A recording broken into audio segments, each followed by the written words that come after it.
Good morning. सभी बच्चों को डीएम एक्सप्रेस की तरफ से ढेर सारी शुभकामनाएं। बहुत जल्द दरोगा का एग्जाम होने वाला है, उसको देखते हुए आज हम लोग मध्यकालीन भारत का दूसरा पार्ट लेकर के आ रहे हैं। मुख्य रूप से अगर कहा जाए तो दिल्ली सल्तनत का पार्ट चल रहा है, जो टॉपिक चल रहा है उसमें आप लोगों का स्वागत है डीएम एक्सप्रेस की तरफ से। उसमें ये जो हम लोग बता रहे हैं कि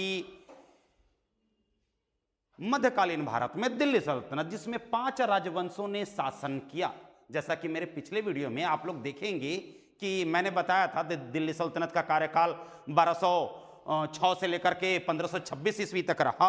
1206 से लेकर के 1526 ईस्वी तक रहा, जिसमें 5 राजवंशों ने शासन किया। कौन कौन? तो गुलाम, खिलजी, तुगलक, सैयद और लोदी। जैसा कि पिछले क्लास में मैंने बताया था, पिछले क्लास में बताया था कि दिल्ली सल्तनत में सर्वाधिक समय तक शासन करने वाला राजवंश तुगलक राजवंश था, जो आएगा उसका पार्ट में तीसरे पार्ट में बनाऊंगा, तीसरे भाग में बनाऊंगा। तो तुगलक राजवंश था जिन्होंने 92 सालों तक शासन किया, 92 ईयर्स तक शासन किया। और सबसे कम समय तक खिलजी वंश शासन करता है, जिसका दूसरा भाग हम लेके आए हैं। इसी दूसरे भाग में हम खिलजी राजवंश की चर्चा करेंगे। जी हाँ, खिलजी राजवंश जिसका शासनकाल 1290 से लेकर के 1320 ईस्वी तक रहा। जी हाँ, खिलजी कौन थे इसके बारे में जानना जरूरी है। खिलजी कौन थे? तो निजामुद्दीन अहमद। जी हाँ, तबकाते एक अकबरी है। मुगल काल में तबकाते अकबरी एक पुस्तक लिखी हुई है, अकबर का जीवन चरित्र लिखा गया है निजामुद्दीन अहमद के द्वारा। तो निजामुद्दीन अहमद की पुस्तक तबकाते अकबरी में खिलजी के बारे में चर्चा की गई कि खिलजी चंगेज खां के दामाद थे। चंगेज खां कौन? मंगोल नेता थे जिन्होंने भारत पर 1221 ईस्वी में इल्तुतमिश के शासनकाल में आक्रमण किया था। बौद्ध धर्म मानते थे और प्रथम ऐसा व्यक्ति जिसने वैश्विक स्तर पर मनसबदारी व्यवस्था की शुरुआत 1275 ईस्वी में की थी। और उसी मनसबदारी व्यवस्था से प्रेरित होकर के अकबर ने, जहां चंगेज खान ने 1275 में मनसबदारी व्यवस्था की शुरुआत मंगोलिया में की थी, वहीं भारत में अकबर के द्वारा 1575 ईस्वी में, दो ही चीज तो याद रखना है, 75 उसी तरह रहेगा, 1200 और 1500।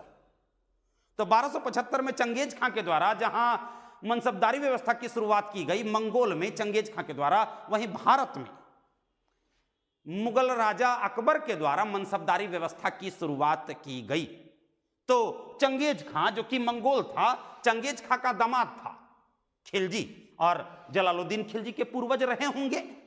इसके अलावा एक फखरुद्दीन नामक इतिहासकार थे।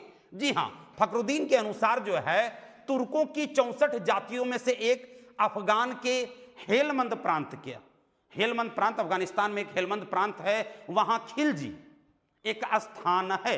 हेलमंद नदी के नाम पर हेलमंद प्रांत पड़ा, और उसी प्रांत के एक गांव जो है, जैसे मोतिहारी में बलुआ टाल एक जगह है ना, उसी तरह अफगानिस्तान के हेलमंद प्रांत में खिलजी एक स्थान है और वहां के रहने वाले लोग खिलजी कहलाए। 64 तुर्क जातियों में मूल रूप से 4 जनरल होते हैं, बाकी ओबीसी होते हैं। कहा जाता है शेख, सैयद, मुगल और पठान। शेख, सैयद, मुगल और पठान। सैयद बोला जाए तो सबसे ऊंचा राजवंश होता है, हजरत मोहम्मद सल्लल्लाहु अलैहि वसल्लम के जाति से आते हैं, हुजूर साहब की जाति से आते हैं। तो आइए देखेंगे कि फखरुद्दीन के अनुसार तुर्कों की 64 जातियों में से एक जो अफगान के हेलमंद प्रांत के खिलजी प्रांत का निवासी था, कहा जाता है मुख्य रूप से खिलजी सैन्य सेवा देने को लेकर के भारत आए थे, और सैन्य सेवा देते देते अपनी स्थिति मजबूत करते हैं। और मलिक फिरोज नामक व्यक्ति, जी हां, जलालुद्दीन खिलजी का मूल नाम मलिक फिरोज था। मलिक फिरोज नामक व्यक्ति ने गुलाम वंश के अंतिम राजा क्यूमर्स की हत्या करके, तत्कालीन समय की राजनीति का लाभ उठाकर क्यूमर्स की हत्या करके 1290 ईस्वी में खिलजी वंश की स्थापना की। जलालुद्दीन खिलजी की उपाधि धारण करके 1290 ईस्वी में इसने खिलजी वंश की स्थापना की, और संपूर्ण खिलजी राजवंश का शासनकाल 1290 से लेकर के 1320 ईस्वी तक रहा, जिसमें कुल 1, 2, 3, 4, 5 कुल 5 राजा शासन करते हैं। जैसा कि पिछले वीडियो में मैंने बताया कि गुलाम वंश में कुल 10 राजा शासन कर रहे थे, वहीं खिलजी वंश में 5 राजा शासन कर रहे थे। जलालुद्दीन खिलजी, जिसने न केवल खिलजी वंश की स्थापना की अपितु इन्होंने किलाखोरी को अपनी राजधानी बनाई। किलाखोरी एक दिल्ली में जगह है, वहां अत्यधिक मुसलमान रहते हैं, तो किलाखोरी को उन्होंने अपनी राजधानी बनाया। कहा जाता है दिल्ली सल्तनत में जलालुद्दीन खिलजी जब राजा नहीं था तो उससे पहले क्यूमर्स के दरबार में वो शाही अंगरक्षक था और आरिजे मुमालिक के पद पर स्थापित था। जलालुद्दीन खिलजी, जिसने खिलजी वंश की स्थापना की, उसके दरबार में अमीर हसन देहलवी और अमीर खुसरो रहते थे। जी हाँ, अमीर खुसरो, जिन्होंने 8 राजाओं का शासन देखा। बलबन से लेकर के कुतुबुद्दीन मुबारक खिलजी तक का शासनकाल अमीर खुसरो देखता है। अमीर खुसरो मूल रूप से अलाउद्दीन खिलजी का दरबारी, जो सितार और तबले का आविष्कारक था। 1253 ईस्वी में वर्तमान उत्तर प्रदेश के इटावा जिले के पटियाली गांव में उनका जन्म हुआ था। उनके पिता का नाम अमीर हसन था। अमीर खुसरो, जिन्हों सितार और तबले का आविष्कारक था, भारत का तूतीय हिंद अमीर खुसरो को ही कहा जाता है। अमीर खुसरो, जिसने आस की खजाइनुल फतूह, जी हाँ, इसी खजाइनुल फतूह में अलाउद्दीन खिलजी को जनता का चरवाहा कहकर पुकारा गया है। इसी अमीर खुसरो की पुस्तक खजानुल फतूह में अमीर खुसरो को जनता का चरवाहा कहकर पुकारा गया है। क्योंकि अमीर खुसरो ने पहली बार भूमि मापने हेतु मसाहत पद्धति की शुरुआत की। मध्यकालीन भारत का पहला ऐसा राजा जिसने मसाहत पद्धति की शुरुआत की। इस कारण से किसानों के प्रति सोचने के कारण उसे जनता का चरवाहा कहकर पुकारा जाता है। तो अमीर खुसरो, जिसने आस की, तुगलकनामा, खजानुल फतूह, किरानुस्सादैन जैसी पुस्तकों की रचना की और मूल रूप से अलाउद्दीन खिलजी का दरबारी था। जलालुद्दीन खिलजी, जिसके शासनकाल में 1292 ईस्वी में मंगोल नेता अब्दुल्ला का आक्रमण हुआ था, जिसे सफलतापूर्वक दबा दिया गया। इसी के शासनकाल में संपूर्ण दिल्ली में जहां मलिक छज्जू के द्वारा विद्रोह किया गया था, उस विद्रोह को दबा दिया गया। वहीं ईरान के प्रसिद्ध संत सिद्धी मौला, जी हां, ईरान के प्रसिद्ध संत सिद्धी मौला का विरोध हुआ था। सिद्धी मौला ने विद्रोह किया था और इसी सिद्धी मौला को कहा जाता है जलालुद्दीन खिलजी ने हाथियों से कुचलवा दिया था। यह कहा भी जाता है दिल्ली सल्तनत का कौन ऐसा राजा था जिसने एक संत को हाथियों से कुचलवा दिया था। क्वेश्चन बनता है। तो जलालुद्दीन खिलजी ने ईरान के प्रसिद्ध संत सिद्धी मौला को हाथियों से कुचलवा दिया था। कहा जाता है 1296 ईस्वी में अलमास बेग की मुखबरी के कारण, अलमास बेग था कौन? अलाउद्दीन खिलजी का बड़ा भाई। अलाउद्दीन खिलजी का बड़ा भाई, कहा जाता है सिहाबुद्दीन उमर का सबसे बड़ा बेटा। इसका मतलब कि अलाउद्दीन खिलजी सिहाबुद्दीन उमर का बेटा होगा। तो अलमास बेग, जिसने अपने चचा की ही हत्या की और हत्या करने में मुखबिरी की, और उसकी हत्या कौन करता है? उसका दामाद अलाउद्दीन खिलजी। 1296 ईस्वी में कड़ा मानिकपुर में 19 जुलाई 1296 ईस्वी को जलालुद्दीन खिलजी की हत्या कर दी जाती है और उसकी गद्दी पर उसका दामाद या उसका भतीजा अलाउद्दीन खिलजी बैठता है, जिसका मूल नाम जूना खां था।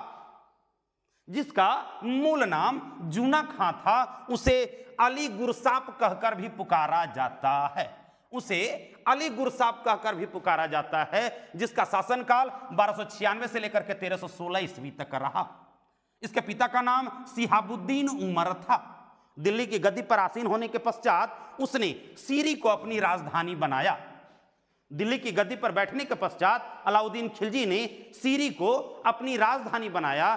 देखिए, बार बार राजधानी चेंज हो रहा है। जहां कुतुबुद्दीन ऐबक ने लाहौर को अपनी राजधानी बनाई, वहीं इल्तुतमिश ने लाहौर से दिल्ली स्थानांतरित किया। वहीं जलालुद्दीन खिलजी ने किलाखोरी को अपनी राजधानी बनाई। किलाखोरी दिल्ली में ही है। वहीं अलाउद्दीन खिलजी के द्वारा सीरी को अपना राजधानी बनाया गया। अलाउद्दीन खिलजी को जनता का चरवाहा या सिकंदर सानी कहकर भी पुकारा जाता है। अलाउद्दीन खिलजी स्थापत्य कला के क्षेत्र में महत्वपूर्ण कार्य करता है। उसके दरबार में अमीर खुसरो रहते थे, मलिक काफूर रहते थे। जी हां, मलिक काफूर, जिसे हजार दिनारी कहा जाता है।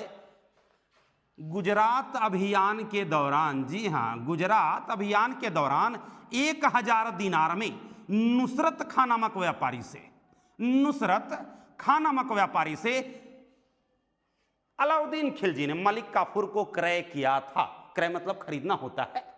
क्रय किया था। मलिक काफूर की हाजिर जवाबी से प्रसन्न होकर के अलाउद्दीन खिलजी ने गुजरात अभियान के दौरान ही नुसरत खां नामक व्यापारी से 1000 दिनार में मलिक काफूर को खरीदा था, जो हिजड़ा था, और उसे 1000 दिनारी कहकर पुकारा जाता है। अलाउद्दीन खिलजी के दक्षिण अभियान का सेनापति मलिक काफूर को माना जाता है। जहां सल्तनत काल में जलालुद्दीन खिलजी पहला ऐसा राजा था जिसने दक्षिण अभियान की शुरुआत की। वहीं दक्षिण अभियान का सर्वाधिक दक्षिण अभियान जो है अलाउद्दीन खिलजी ने किया था। कहा जाता है जलालुद्दीन खिलजी बलबन के द्वारा स्थापित दीवाने वकूफ बलबन के द्वारा स्थापित दीवाने बरीद जो गुप्तचर विभाग था उसको मॉडिफाई करके जलालुद्दीन खिलजी ने दीवाने वकूफ की स्थापना की। यह भी गुप्तचर विभाग था और आगे चल करके यही दीवाने वकूफ तुगलक काल में आय व्यय संग्रह करता कहलाता है। अलाउद्दीन खिलजी जिसने स्थापत्य कला के क्षेत्र में महत्वपूर्ण कार्य किया, अलाई दरवाजा, सीरी का किला। जी हां, 1717 दरोगा में प्री और मेंस दोनों में सीरी का किला पूछा गया था। याद रखेंगे ये चीज। अलाउद्दीन खिलजी ने अलाई दरवाजा, सीरी का किला, 1000 सितून महल, जमात खां मस्जिद का निर्माण करवाया था। दीवाने रियासत, दीवाने विजारत नामक पद का सृजन। सेना में दशमलव पद्धति लागू करने की बात जहां जलालुद्दीन खिलजी के द्वारा की गई, उसे अंतिम रूप से लागू करने का काम दशमलव पद्धति मंगोल नेताओं के द्वारा मंगोल सेनाओं में किया जाता था। दशमलव पद्धति पर सेना का वर्गीकरण अलाउद्दीन खिलजी के द्वारा किया गया। दीवाने रियासत, दीवाने विजारत नामक पद का सृजन अलाउद्दीन खिलजी के द्वारा किया गया। वहीं सहनाए मंडी, जिसे बाजार व्यवस्था कहा जाता है, सैनिकों को नकद वेतन देने की शुरुआत अलाउद्दीन खिलजी के द्वारा की गई। इसके चलते बाजार व्यवस्था की शुरुआत की गई। और मुनिहान नामक पद का सृजन, जी हां, बाजार व्यवस्था को देखने के लिए मुनिहान नामक पद का सृजन, मुनिहान नामक पद का सृजन अलाउद्दीन खिलजी के द्वारा ही किया गया था। थोड़ी देर पहले मैंने कहा बाजार भूमि मापने के लिए मसाहत पद्धति की शुरुआत अलाउद्दीन खिलजी के द्वारा की गई। दाग और हुलिया प्रथा की शुरुआत अलाउद्दीन खिलजी के द्वारा की गई। घारीचर और चरी कर का शुरुआत अलाउद्दीन खिलजी के द्वारा ही किया गया था। सैनिकों को नकद वेतन देने की शुरुआत अलाउद्दीन खिलजी के द्वारा ही की गई थी। अलाउद्दीन खिलजी जिसके दक्षिण अभियान का सेनापति मलिक काफूर था। कहा जाता है 1316 ईस्वी में अलाउद्दीन खिलजी की मृत्यु के उपरांत शिहाबुद्दीन उमर गद्दी पर बैठता है 1316 ईस्वी में, जो अयोग्य राजा था। अलाउद्दीन खिलजी जिसके समय में सर्वाधिक 6 मंगोल आक्रमण हुए थे। पहला मंगोल आक्रमण जहां पिछले क्लास में मैंने बताया था कि चंगेज खां का इल्तुतमिश के शासनकाल में हुआ था, वहीं अलाउद्दीन खिलजी के समय में सर्वाधिक 6 बार मंगोल आक्रमण हुए थे, जिसे अलाउद्दीन खिलजी ने सफलतापूर्वक दबा दिया था। अलाउद्दीन खिलजी की मृत्यु के उपरांत शिहाबुद्दीन उमर गद्दी पर बैठता है 1316 ईस्वी में। उसके पश्चात कुतुबुद्दीन मुबारक खिलजी गद्दी पर बैठता है, जिसका शासनकाल 1316 से लेकर के 1320 ईस्वी तक रहा। इसने अपने शासनकाल में बयाना में, राजस्थान के बयाना क्षेत्र में उर्वा मस्जिद का निर्माण करवाया था। कुतुबुद्दीन मुबारक खिलजी के पश्चात नसीरुद्दीन खुसरव शाह गद्दी पर बैठता है। यह खिलजी वंश का अंतिम राजा रहता है जिसने 1320 मतलब 1 वर्षों तक शासन किया। नसरुद्दीन खुसरव शाह, जिसे अपदस्थ करके गाजी मलिक नामक व्यक्ति के द्वारा ग्यासुद्दीन तुगलक की उपाधि धारण करके तुगलक वंश की स्थापना की गई। जी हां, तुगलक वंश की स्थापना की गई, जिसका शासनकाल 1320 से लेकर के 1412 ईस्वी तक रहा। लगभग 92 सालों तक, लगभग क्या पूरी 92 सालों तक, 1412 ईस्वी तक 92 सालों तक शासन रहा। एक ऐसा राजवंश जो कि दिल्ली सल्तनत में सर्वाधिक समय तक शासन करता है। तो इस तुगलक वंश को देखेंगे अगले वीडियो में। तब तक के लिए आप सोचिए कि सर क्या क्या बताएंगे। अगर आपको डीएम एक्सप्रेस का क्लास अच्छा लगे तो पूरे मोतिहारी जिला में मुख्य रूप से अगर कहा जाए तो पूरे वज्जी महाजनपद में इसका प्रचार करे। मुख्य रूप से वज्जी महाजनपद अगर कहा जाए तो हाजीपुर, पश्चिम चंपारण, मुजफ्फरपुर, समस्तीपुर के सीमावर्ती क्षेत्र में वज्जी महाजनपद फैला हुआ था। तो इसका प्रचार करें, डीएम एक्सप्रेस का प्रचार करें, लाइक करें, सब्सक्राइब करें और दोस्तों के बीच में शेयर करें। धन्यवाद।